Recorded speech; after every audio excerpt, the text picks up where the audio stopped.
I'm Alderin Gerand, And I'm Colonel Pixley. and you're listening to the November 24th transmission of Comm Chatter, the show about stroking Colonel Pixley's ego. Hey!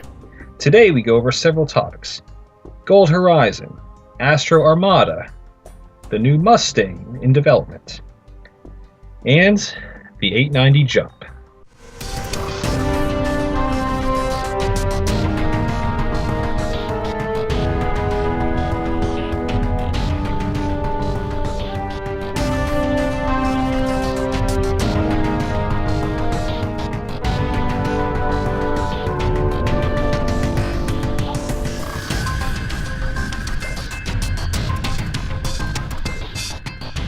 And now the news. Consolidated Outland has decided to take on RSI's Aurora, which is ubiquitous in the entry-level ship market, in the form of their Mustang, which is an ultralight, actually considered unsafe by some, ship that pushes power ratios into unheard of regions. Personally, I'm not exactly enthusiastic about it. I mean, I don't really care because I have my 325A, but it's good to have more competition considering the stranglehold RSI does have on the market for entry-level ships. Yes, it'll certainly be faster and not quite as safe as the Aurora is, it might even put a bit of pressure on the M50. I doubt it'll go as fast, but bang for the buck, it'll certainly have it beat. Perhaps. Although, Yeah. for all we know, it may not be viable in the racing tours, considering that Consolidated Outland isn't technically in the UEE's jurisdiction, because they're going for the unregulated angle on the industry, which could be good or bad depending on how Mustangs end up coming off the line at some point. Well, we'll see, I suppose. If it does make it in, it'll certainly be a decent entry-level racer. Perhaps. So, what about the company? Ships are pretty new for them. Making ships, anyway. Yes, Consolidated Outland originally started with spacecraft conversion kits, so modding existing ships, but they've had really good success with that, so now they're launching their own line. So, a new company picking itself up by its bootstraps, always good to see. But, I mean, personally, I'm not too fond of the whole completely unregulated thing, but that's just me. People are free to disagree. Yeah, I'm not sure about you. I'll certainly be picking one up at least to test it, but by the sound of it, I'm not sure if it'll be a keeper. Oh, well, I don't think it's in any way, shape, or form intended to be. So yeah, that's the Consolidated Outland Mustang. So you may have been surprised to hear that we're going over the new model of the 890 Jump by Origin. Now, this ship is rather expensive, essentially being a space yacht. However, it may be a good investment for those who want to get into a sort of luxury travel market, especially if it's done so with a crew, whether they're friends or other people you hired that work with you. So long as you can turn a profit and pay back the loans or whoever or however you afford it, it'll do.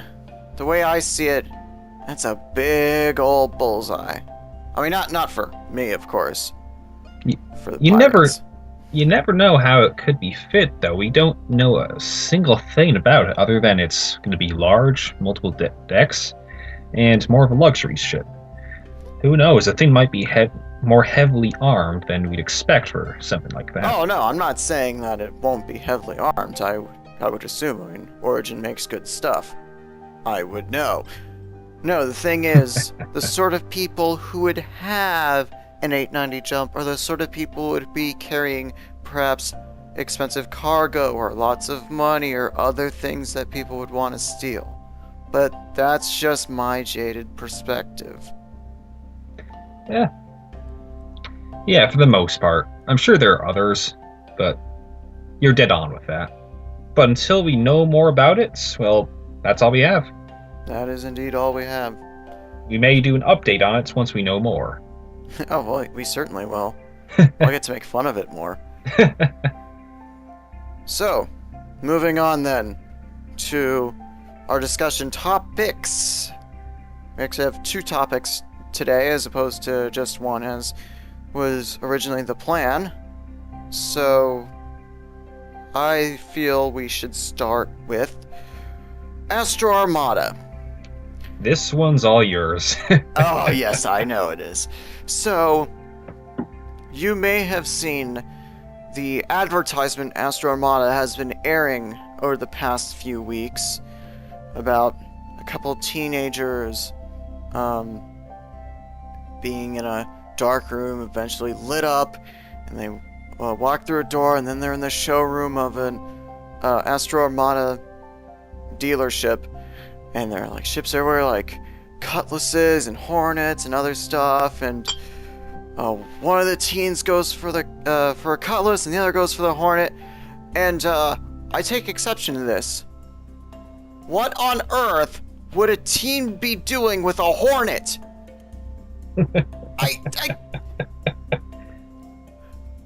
I know this may sound like a grumpy military person being like, oh, keep your filthy teenage fingers off my ship. But the thing is, the Hornet's designed basically for one thing only. I mean, excepting like the small variations of the Hornet variants that we talked about last time, the Hornet's really built around a core of combat.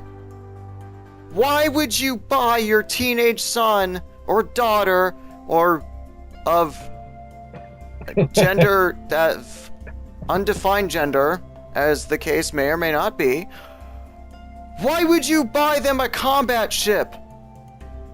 I mean, I would go so far as to say you shouldn't be buying them a spaceship at all, but a combat ship, heavily armed, lasers and missiles and other things that make other things go boom. I don't understand why they would advertise like this. I mean, I would understand if it's like a baseline Aurora. That makes sense. That makes sense. It's a starter ship. It's cheap, relatively, of course. It has, 2 laser cannons on it. So, like, if they get into a little trouble, maybe, although that's a whole other can of worms that I could go into, but I'm not going to right now. But it's small, it's light, and it doesn't cost more than a 325A. If you're buying your son a ship that costs more than 300 eyes or something, I don't even know, because relative pricing can be weird in places. But the point is, Hornets are expensive and heavily armed and should not be in the hands of teenagers. I'm done. So, I've got a little bit on this. Just first off, well, it's marketing. They want everyone to buy a Hornet. And to be fair, it's not far off. I mean, who wouldn't want one of the most reliable military fighters ever seen? I mean, that thing's been going for, 200 years? And it's been nearly unchanged? Yes, I am aware of that. However...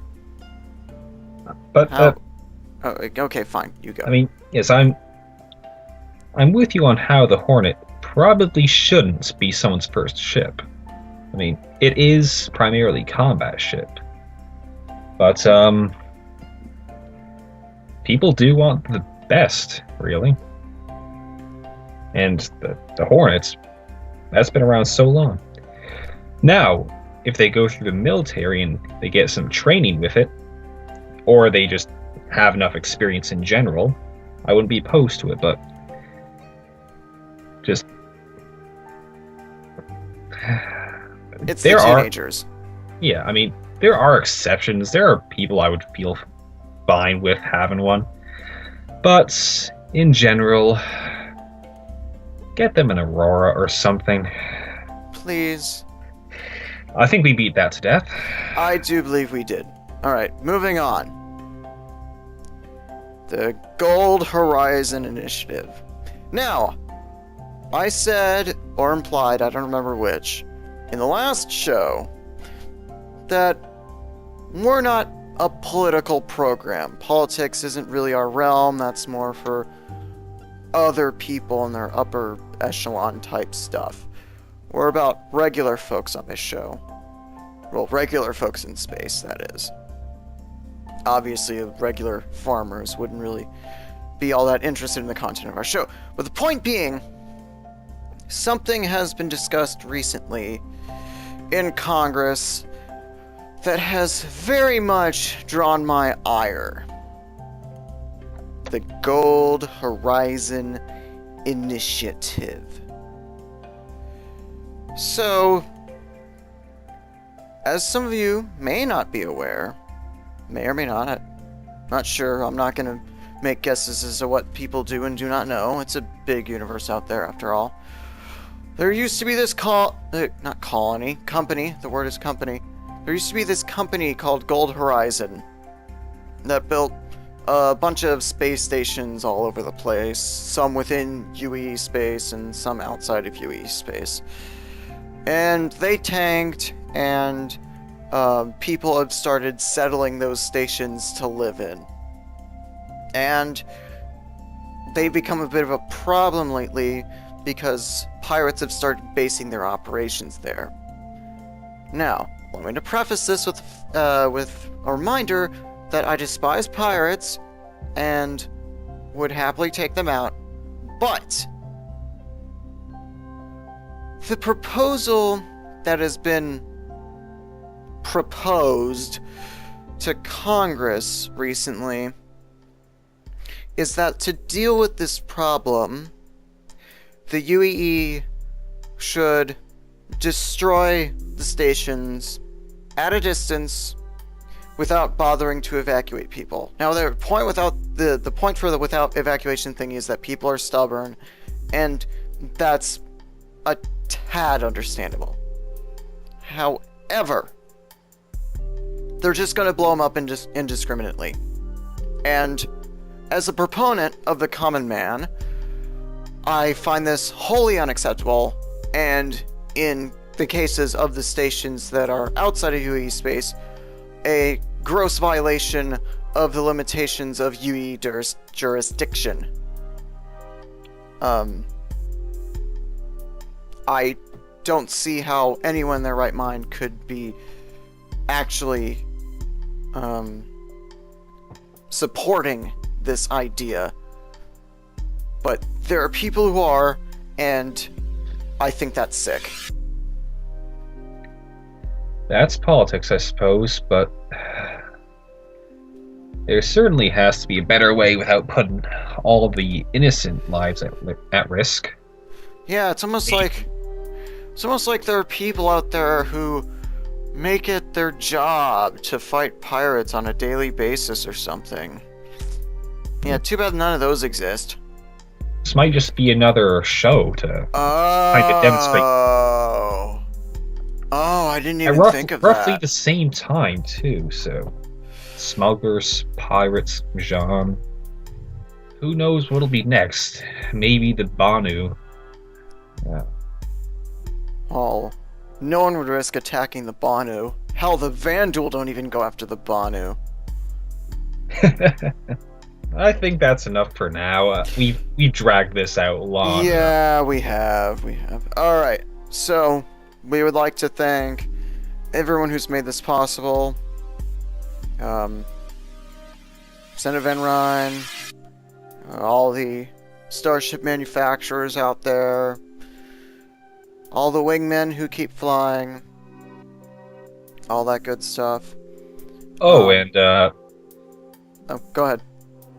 I don't think we've had any formal interaction with him ourselves, but he helped a friend, and just wanna wish you a speedy recovery of certain wingman in particular. Ah, yes. Yes. Indeed. Right. If you'd like to be on the show, feel free to shoot us an email at pickandshield@gmail.com. Again, we'll accept all types, even pirates, because we'd like to know who you are, who you work for, what do you intend to do with your lives, because that's what the show is really about.